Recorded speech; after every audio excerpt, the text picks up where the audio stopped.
Rasputin, also known as the Mad Monk Who Wouldn't Die, had a huge impact on Russia during his life. In January of 1869, Gregory Rasputin was born into the country of Siberia. His family was well off, but were still peasants. This status resulted in Rasputin being a farm boy who never went to school.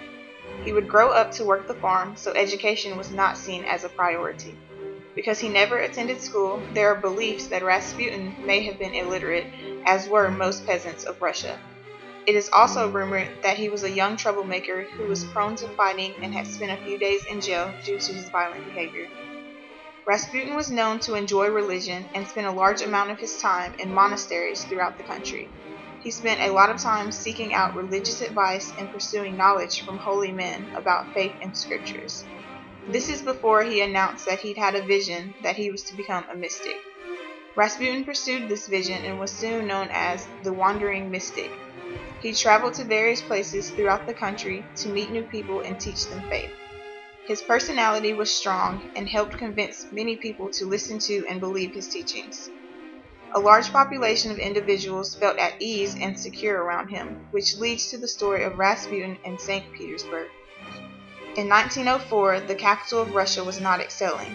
This was because of many poor decisions made by the ruler, Tsar Nicholas.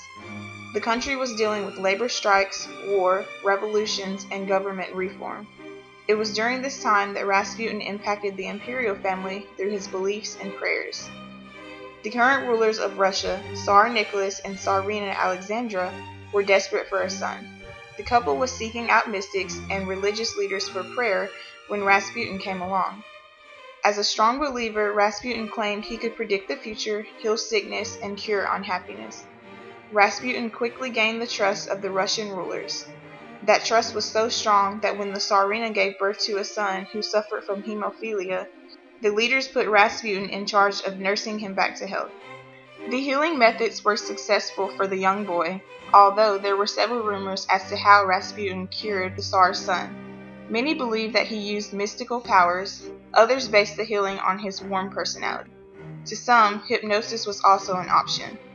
However, regardless of the alleged method, the Tsars had faith in Rasputin as a mystic healer, and soon after welcomed him to stay in their home on a long-term basis.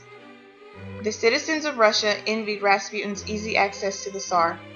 Soon, those citizens began to spread rumors and belittle his name.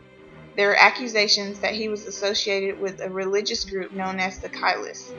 This is a Christian sect that believed that the grace of God is understood more fully by making a great effort to descend to the depths of depravity.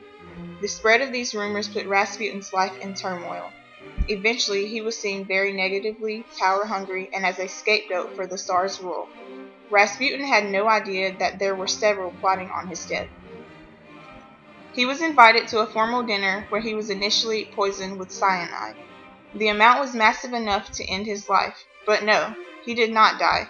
His reaction to the poison was not quick enough, so this led to the attacker shooting him at a very close range. However, still not defeated, Rasputin was able to escape the palace grounds, but was shot 2 more times and beaten. A few days after the dinner, Rasputin's limp body was found in the Malaya Nevka River.